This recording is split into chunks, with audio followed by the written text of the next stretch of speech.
You know, in those moments of just absolute crisis, when your whole world feels like it's collapsing, there's really only one number that stands between you and whatever's happening. That 911 call. It's so much more than just asking for help, isn't it? It's this raw, unfiltered look into someone's deepest fears, their vulnerability, and sometimes their incredible creativity under pressure. And today, well, we're going to take a look through that window. Seriously, just think about it for a second. What's the most important phone call you'll ever make? For a lot of people, it's going to be that one, the one they make when everything, and I mean everything, is on the line. So today we're going to dive into 3 of those calls, and each one tells a really different story about the system we all hope we can count on. Because that's what we expect, right? A 911 operator is supposed to be that calm, trained professional voice on the other end of the line, someone to guide you out of the chaos. But here's the thing, the human element in this whole system, it can be its greatest strength, but it can also be its most catastrophic weakness. All right, let's start with a case that's actually become a textbook example of how quick thinking, not just from the person calling, but from the dispatcher too, can literally save a life when someone is in a situation where they just can't speak freely. So this is how the call starts. Now, if you're the operator on the other end, what are you thinking? This has to be a prank call, right? A wrong number, a total waste of emergency resources. The caller, she sounds calm, but she's also really insistent. And the dispatcher, a guy named Keith Wasinger, he responds with, completely understandable confusion. He's probably thinking, okay, here we go again. He's ready to just dismiss the call, tell her to hang up, and call a pizza place. He's heard this stuff 1,000 times. But the woman on the other end, she doesn't hang up. And this is it. This is the turning point. It's her persistence, the very specific, almost deliberate tone in her voice. It just flips a switch in the dispatcher's mind. Something clicks with his training, his intuition. He suddenly realizes, this isn't a prank, this is a code.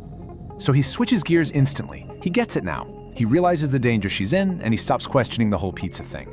Instead, he starts asking simple yes or no questions. Is she in danger? Is the person who's a threat in the room with her right now? And with just a few of those simple answers, he gets everything he needs. He's able to dispatch police to a domestic violence situation that's happening right then and there, and he very likely saved her life. This is just a perfect example of what's called a coded call. It's a lifeline totally disguised as something ordinary. And there's a reason this story went viral. It shows the system working exactly like it's supposed to.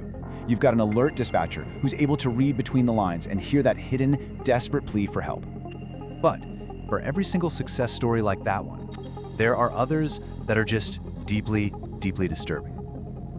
We're going to shift gears now to a situation where the system, and more specifically, the person answering that call, failed in just about the most devastating way you can imagine. Okay, so I want you to just picture this scene for a second. It's dark. Water is rising, and it's rising fast, all around Deborah Stevens' car. She's a newspaper delivery driver, so she's just out on her route, and she gets caught completely off guard by a flash flood. She can't get out of the car. The water is literally pouring in. She does the only thing anybody could do. She calls 911. When you hear the call, her voice is just pure terror.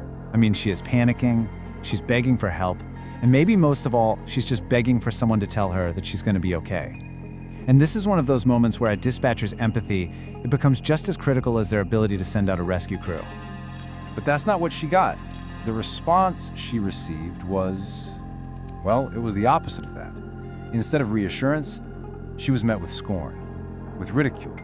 The operator, a woman named Donna Reneo, she belittled her, she scolded her for panicking, and she showed a complete and total lack of compassion, even as Deborah is describing the water rising up to her neck.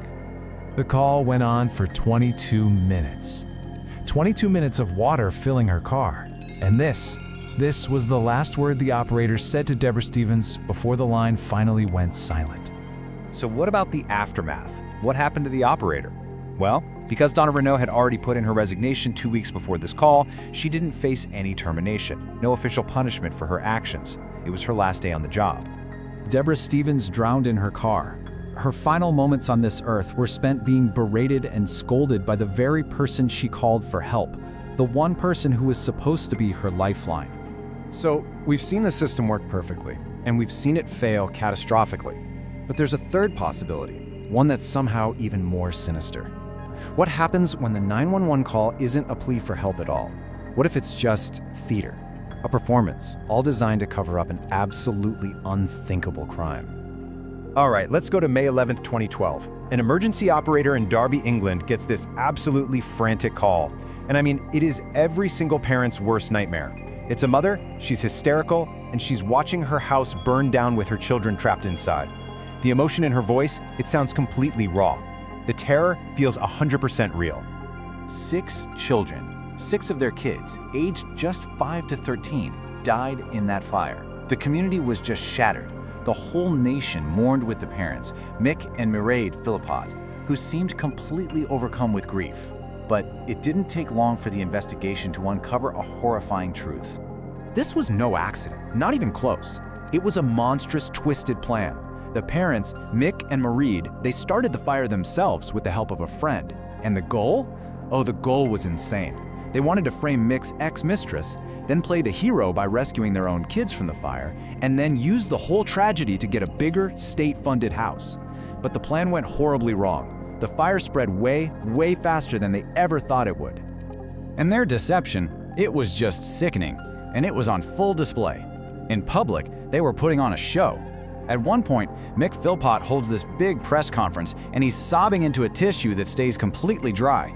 But in private, the police had bugged their hotel room, and what they heard was the two of them whispering, not about their children who had just died, but about making sure they got their stories straight. And what's even crazier is that this wasn't Mick Philpott's first brush with horrific violence, not by a long shot. Back in 1978, he was actually convicted of trying to murder a former girlfriend. Why? Because she broke up with him. He stabbed her over and over again. So his past showed a man who was capable of just monstrous things when he didn't get what he wanted. That 911 call, it was just the opening act in his final and deadliest performance. So, after walking through these 3 incredibly different calls, what does it all tell us? What does it say about this system that we all put so much faith in? You know, what's the real weight of that one single voice on the other end of the line? So what are the big takeaways here? I think we've seen that 911 connection is unbelievably fragile, right? It relies so much on intuition and trust. We've seen how a dispatcher's training, their empathy, it can be the literal difference between life and death. And at the end of the day, the system itself is just a tool. It can be a tool for rescue, it can be a point of catastrophic failure, or it can be a prop in a criminal's sick game. And in every single one of these cases, it's the human element. That's the one variable that changes everything. And all of this really just leaves us with one final, unavoidable question. Look, we all hope we never, ever have to make that call. But if you do, if that day comes and everything is on the line and you're reaching out for that one single voice in the dark, who do you hope answers?